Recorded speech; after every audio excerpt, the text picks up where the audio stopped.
All right. Season finale, Steve Byrne. The reason I'm having a little video before this is the disclaimer. Unfortunately, the audio isn't as good as I wanted. Technical difficulties happen, but this is my interview with Steve Byrne. This is our season finale. Thank you guys so much for even watching this, supporting local comedy, comedians all around, famous comics. Season 3, I'm gonna have a lot of local legends, friends that I made in comedy, famous comics, big names, Ian Bagg, Steph Tolev. I'm gonna have hopefully Soder and DeRosa and all the gang on. The world of comedy is a little bit more close-knit than others, but yeah, bear with the audio. I was so frustrated, but things happen. We're not perfect. So this is my interview with Steve Byrne. This is our season finale. Let it roll. I thank you guys. Please comment who you want to see, and I'll try and make it happen. Mark Normand, Sam Morril, Matt Rife, Seinfeld, Shoot for the Moon, who cares? So it's a Saturday afternoon. I'm having a cup of coffee. Please enjoy this video. Bear with the audio. Put the captions on. Whatever you need to do, that's fine. I'm gonna clip it and just stay tuned for season 3. Thank you for tuning in to Biteworthy. Here is my interview with Steve Byrne.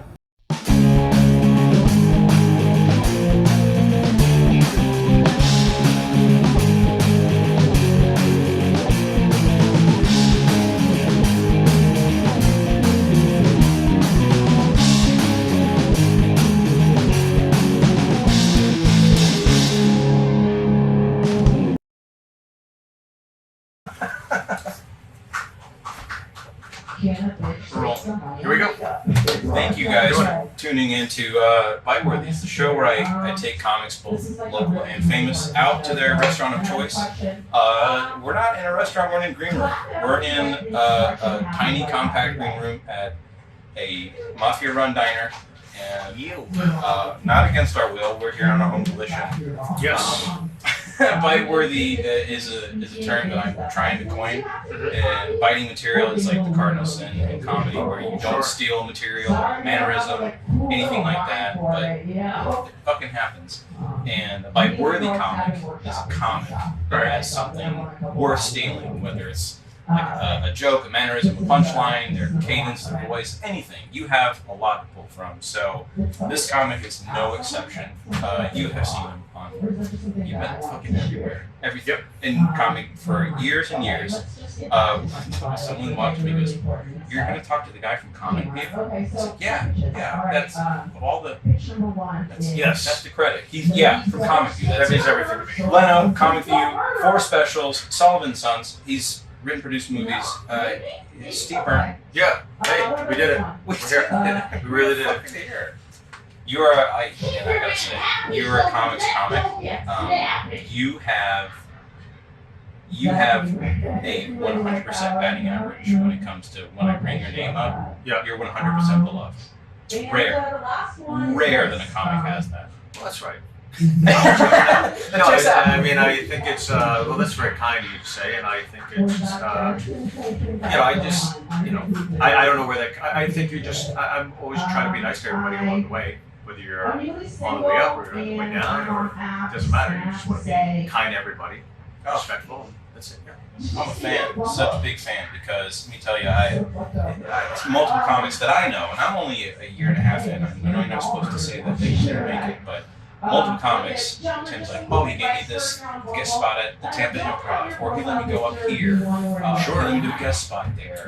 There's fucking 8 of them tonight, yeah. It's a showcase. Congratulations. Yeah, of course, yeah. So who was that for you, like, growing up?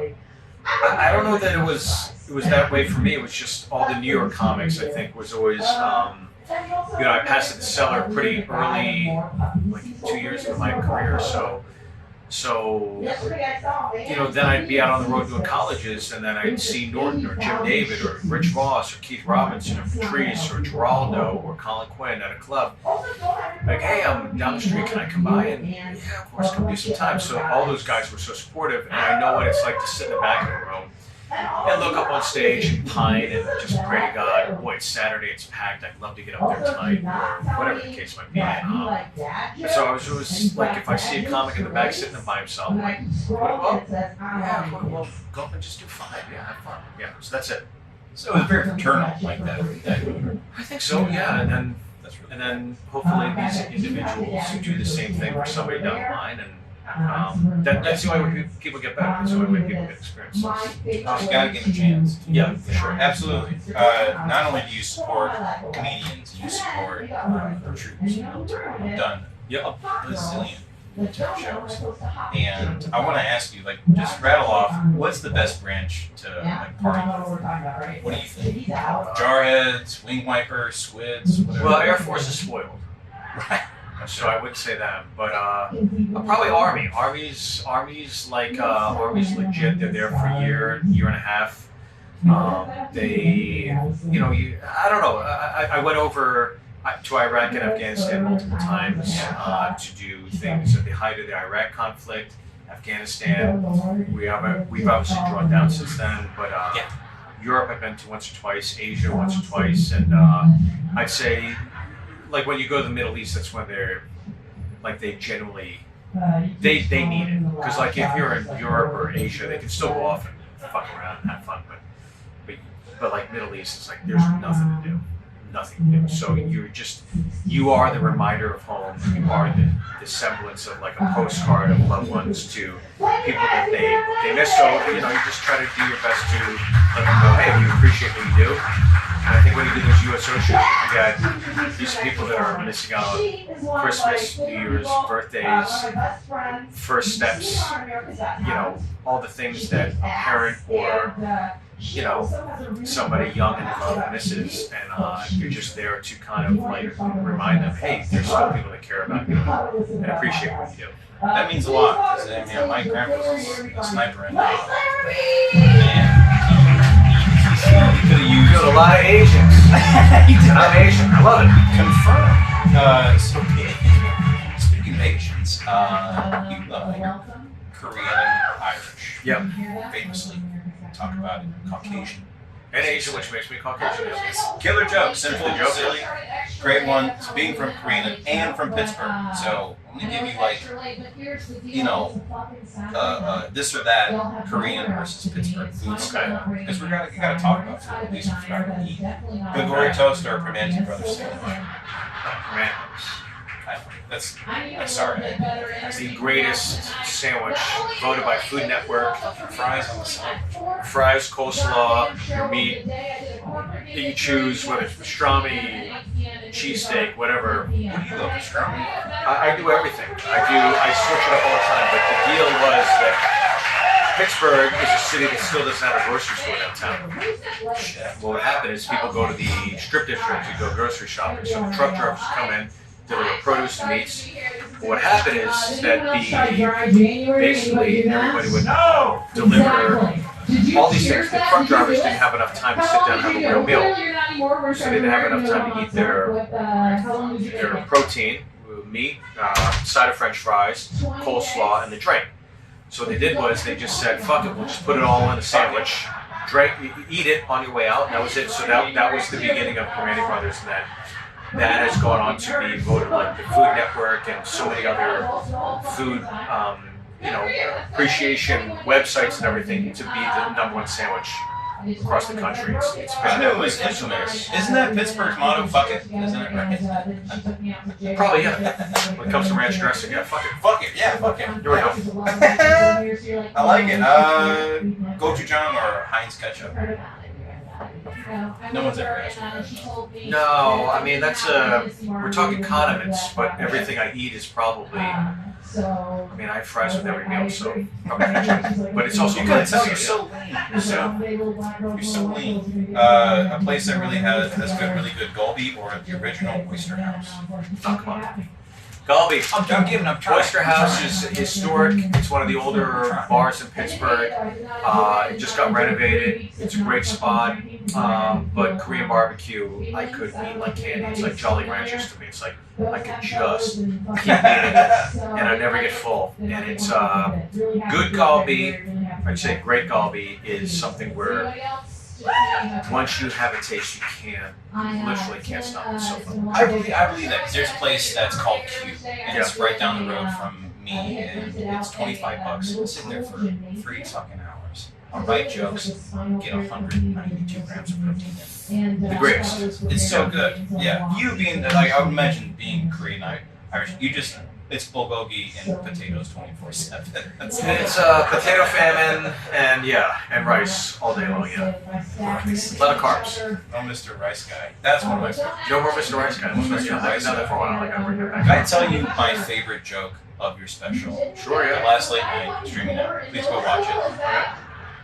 Oh, she's 11. Oh, It's the She's 11, funniest. How is that not on the band joke that you got? Like, I'm shocked that of the band jokes that Amazon said you couldn't have, I thought when I got the list back, it was like, oh, she's 11 will be there. You're like, yes, they I cleared was it. like, they cleared that one. S&P missed this one. But to the point that this day and age, we live in a day and age where media, multimedia, mainstream media will harbor and discount any conduit of levity towards the left. So all the jokes that made it in, that stayed there, shit on the right. Yeah. But I have just as many jokes that shit on the left. So the You whole do. point of the special was to be even keeled, to like say this is one late night talk show that's across the board. It's not left.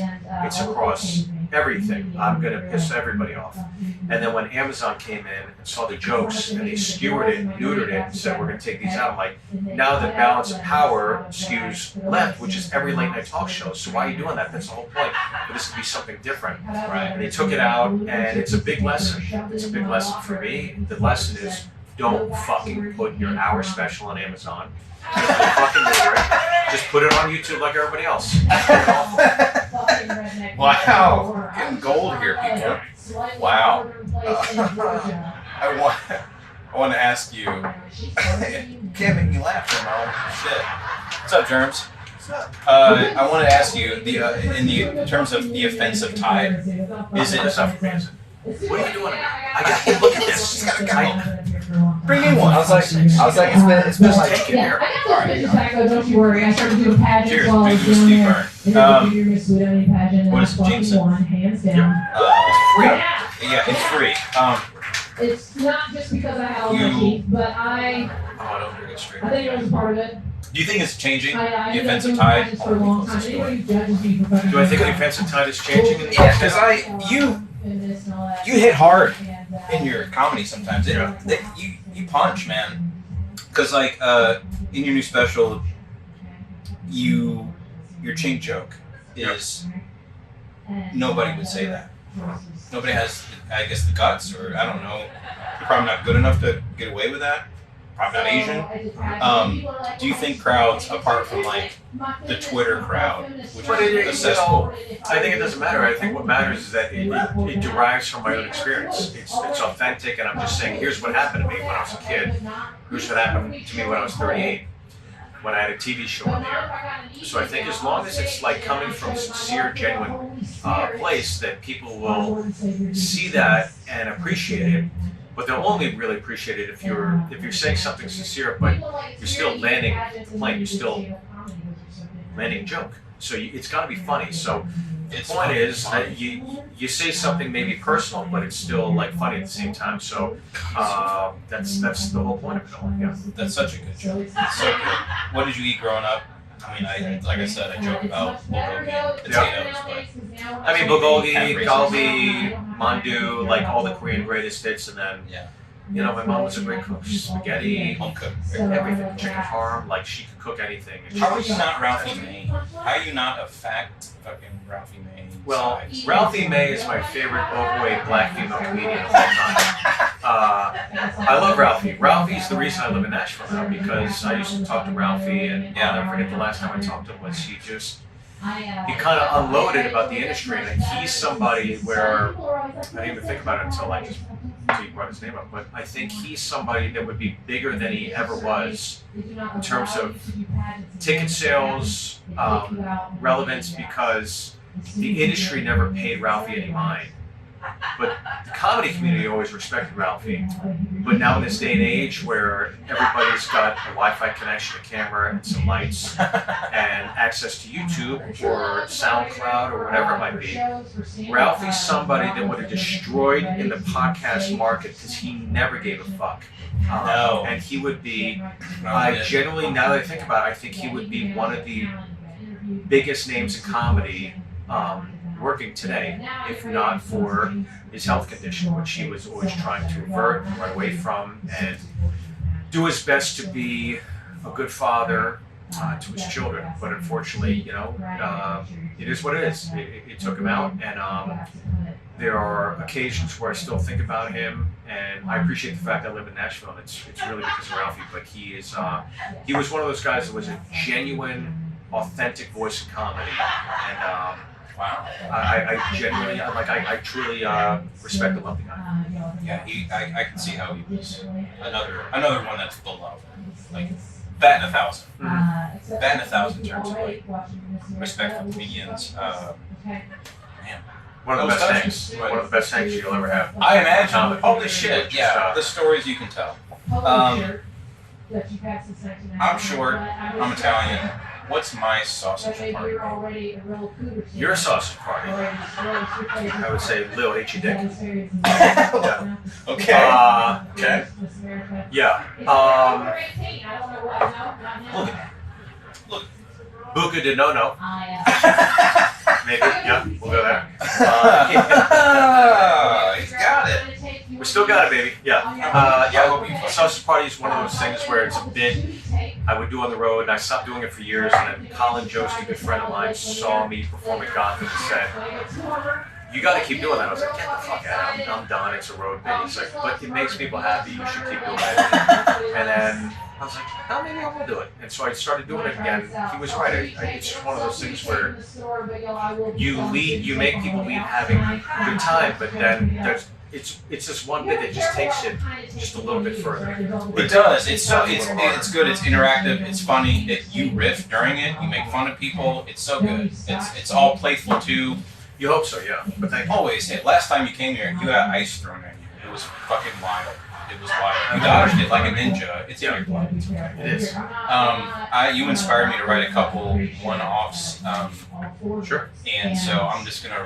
We have limited time. You're about to go on. It's the punchline. I'm gonna just give me a 1 to 10 rating on these jokes really quick. Okay. The phrase "chink in the armor" means a weakness or vulnerability. It's also my grandpa's nickname for samurais. I'd say, look, I'm probably more on the side of like just being like, fuck it, I'm a comic, I don't give a shit. I know a lot of Asian comics are like, fuck that shit. I give that generally on a scale of 1 to 10. I would say a 5. I think you go a little further with it. Yeah. Thank you. Okay. Scientists found out that octopus will randomly punch fish for no reason. An even more recent discovery: fish will sleep with an octopus's wife and occasionally call them the N-word. I'm gonna go. If you are a black comic, you can actually say the word. You get an 8 out of 10. Yeah. Okay. But I'm gonna say that's a 6 out of 10. But you're handicapped only because you can't say the actual word. Okay, very true. It's a great joke. Yeah. Thank you. I went to Publix and learned that the Choco Taco was dropped and no longer available. I was bummed because I really like that half black, half Mexican cashier. Okay. I think the wording could be a little better. Okay. The setup is great. Thank you. The payoff is almost there. So I'm gonna go 5.5 out of 10 on that one. I'll take it. But I guarantee if you work that out for another week or two, you'd find the punchline. The setup's great. Excellent. Good. Last one. My fiance refrained from naming a cat Lamar because the cat was black, which I find odd because we have a Chihuahua named Beans and a Siamese cat named Kung Pao. That's a great joke. Yeah. I go 7 on that one. It's a good one, but I think that a lot of the jokes you're saying are racial, and sometimes racial jokes, it's easier to do than something a little more personal, or something like a little more relevant in the news. But again, like racial humor, when it's done great, it's fucking great. Yeah, it's really done great. But I think that the challenge is to take Everything was skin in the game. But I think the challenge is to take something that is relevant in the news, but just don't go to the racial tropes, but to go somewhere. I thought I heard music. Sorry, but to go somewhere that they don't even expect, that you don't expect, and that's where the gold is. It's always, you know, I was talking about Gerard Carmichael recently about the Golden Globes thing. A lot of his jokes were surface. Yeah. They were just like, but it was like, oh, there's no deep mining in it. The further you mine the joke, the bigger the gold palette is, and that's when you're rewarded. When you can do a joke and you can see somebody in the audience go, blah, blah, blah, and they say the punchline, it's like, you don't deserve to tell that joke then because they got it. They figured out the algorithm before you got there. And there's also that aspect of like telling a joke that you know you were one of the first to do that permeated with all these fucking duds like that fucking whatever, the guy that's like the ugly Jew or whatever his name is, that just like steals all the memes and puts it on his account that everybody sees it. It's like when he's coming to comedy clubs and stealing all the fucking bits. So there are times where you write a great bit, you put it up there online or in a meme or in a fucking tweet, and then you know it's just being spread. Then you're seeing a meme based off your joke that got like 1,000 likes, and now you're seeing 30,000 likes. It's like, I fucking wrote that. I know this dipshit didn't do it. So it's just a matter of like just taking it to the market first, but knowing that if it's that easy of a joke though, you got to work a little harder. I'm gonna mind that. I'm glad. I just wanted to get this whole was a ruse to get you to say I'm trying to like my jokes. Well, yeah, for sure, yeah. It's good writing. Last Good thing. setups. Well, thank you. It's just like any movie. A great movie is not about the ending. The ending is only as satisfying as the setup, and it's the same thing with jokes. Wow. God, that's how I do this. I get cool. Do you have any questions for me? Is this over yet? Yeah. Thank you. That's it. Hey, we fucking did it.